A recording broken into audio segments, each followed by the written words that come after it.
The fall of Scrum. Scrum is like training wheels for an agile mindset.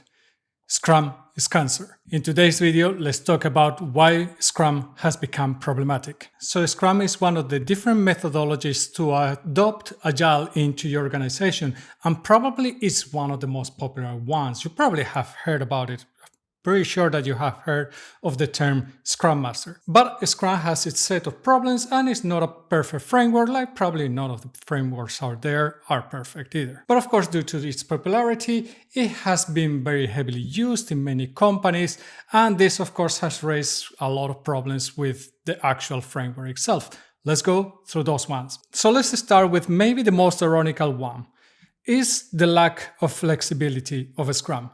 Given that it's a framework to adopt Agile, the fact that it's not very flexible is kind of ironic. And when you see the definition of a Scrum, there's a ton of roles that are defined and lots of ceremonies that you have to follow. Meaning that this doesn't give a lot of room for innovation and doing things in a different way. Scrum also overemphasizes timeboxing when it comes to the sprints, when it comes to planning, when it comes to estimating. This means that when you are doing work in this kind of 2-week period or 3-week period, 1-week period, depends on how you organize, for example, your sprints, it means that you probably are going to be trying to do as much work on that time and sometimes just do it, move it, and maybe not do it properly. And this can have an impact on the quality of the development and the features that you are creating. And this means that these features that you are creating for your customers, they are not going to deliver the value that your customers should get. And of course, with this continuous planning and sprint, it might give you a sense of urgency, a sense of running, chasing after something which is not that clear and makes maybe teams a little bit confused about what the goals for the team, for the product, for the customers are. Scrum is an incomplete framework. It defines a lot about the roles and some of the processes that you had to follow, but obviously it doesn't go through all the processes that you had to organize. And sometimes the figure of the customer is a little bit lost in the Scrum way of working. This means that in order to complete your framework and the framework that you should have to develop your products, you need several frameworks to actually be able to implement and deliver your product to your customers. The Scrum Master role can be very ambiguous for many people. Many people will not understand what the role is. Many people will think that it's a project manager. Many people will think that the product owner or the product manager is the Scrum Master. It's kind of an ambiguous role, and although I think that it has a point, and I think that it can be great when it comes to enabling, facilitating work, and helping the team to deliver and to get and be more efficient, it's not so clear for many people what it means. And many times people are just going to get centered in the ceremonies that the Scrum Master has to take and not understand necessarily what their goal and the why of this role is. Scrum can be very heavy on the processes. Sprints, sprint planning, sprint reviews, retros, backlog planning, estimating tasks. How do you organize your backlog with epics and tasks and user stories and so on?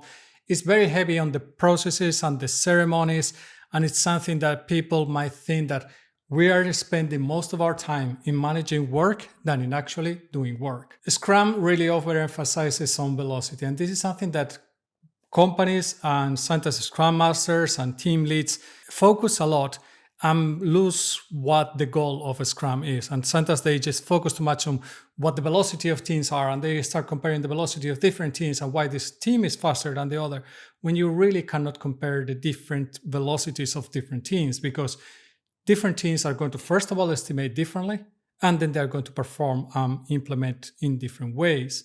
And that doesn't mean that the velocities are comparable. Some teams are going to be really good at maybe breaking down the stories, and they are going to be very granular, and it looks like they are going to take and do a lot of stories, when the other one might be going for very long stories and might look that they are not being so efficient and being able to deliver so much work and maybe so much value to the customers. So you cannot compare different teams and think that the velocities are comparable measurements. And who understands the role of a product owner?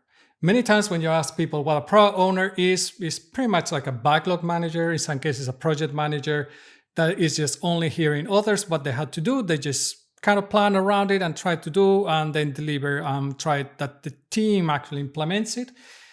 There's a ton of confusion between a product owner and a product manager. I have videos about this. Go check them out. But in my opinion, and take this with a pinch of salt, product owner is a very kind of false title. Realistically, as is implemented many times, rarely those product owners really own the product. Before I continue, if you like this type of videos and this is giving you value, please give it a like. It helps a lot with the channel. In many companies, there's going to be resistance to change and they are not going to want to adopt yet a new framework. And many people are going to perceive a new framework as just the same framework as we were using, but just changing a couple of things. We're going to end up doing these things in the same way as we always have done them. And maybe this is not a fault of a Scrum, but it's a perception that many people are going to have. Scrum is also going to have scaling challenges. And yes, there are things like safe and less frameworks that try to help you to adopt this framework into bigger teams. But the reality is that in many cases, they don't really are agile. Okay, you could argue if Scrum is agile, but they're going to have problems with scaling. And in those cases, usually those frameworks are going to be fairly waterfallish. But in all honesty, whenever you're trying to scale any framework, you are always going to find problems. Scrum also has a limit on the success metrics that is defined. And most of the success metrics that are defined or that people are using for Scrum are related to the process and not very related to the value that you're giving to your customers. Scrum also hurts discovery in many ways because of the process of creating sprints that are continuously focused on execution. You might forget and don't have enough time to spend on discovery. And discovery is very important to make sure that the product that you're building is the right one for your customer. And very related to this is that customers can be ignored by the Scrum team and by the processes that the Scrum actually imposes on the team. Because it's very heavy on the process, it might be that you start to be a little bit more detached from the customer and just very, very focused on the execution side. So what are my thoughts about all this? Is Scrum doomed?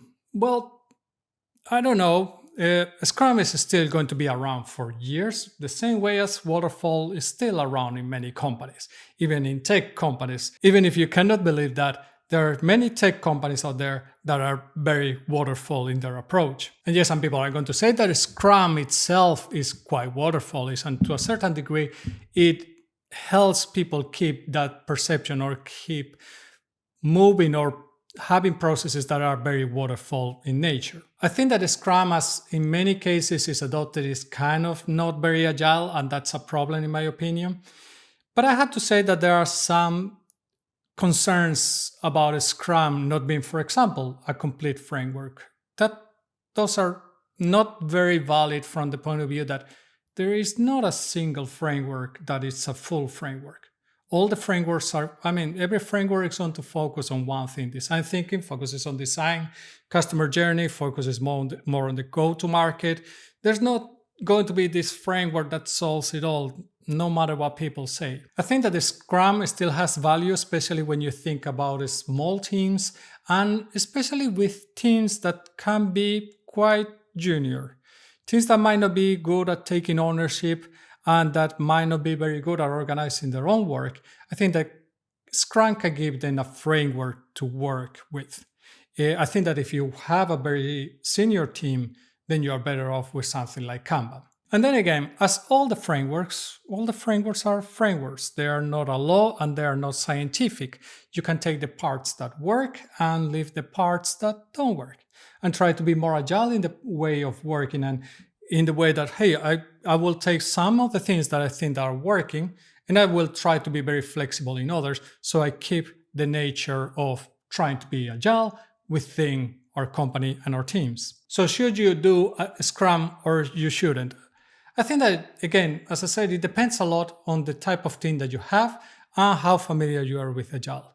If you're not familiar at all with Agile and you're just starting, and if you're working with a relatively junior team, I think that a Scrum, if you don't take it too seriously in the way that you don't have to do every single thing that a Scrum tells you, I think that it can be a good framework for you to understand what Agile is and to find those first steps, and from there move on, and from there grow and be able to take it into something that is going to help the team and yourself to learn what Agile is. If you already know what Agile is, if you already have a very experienced team and very senior team that takes ownership.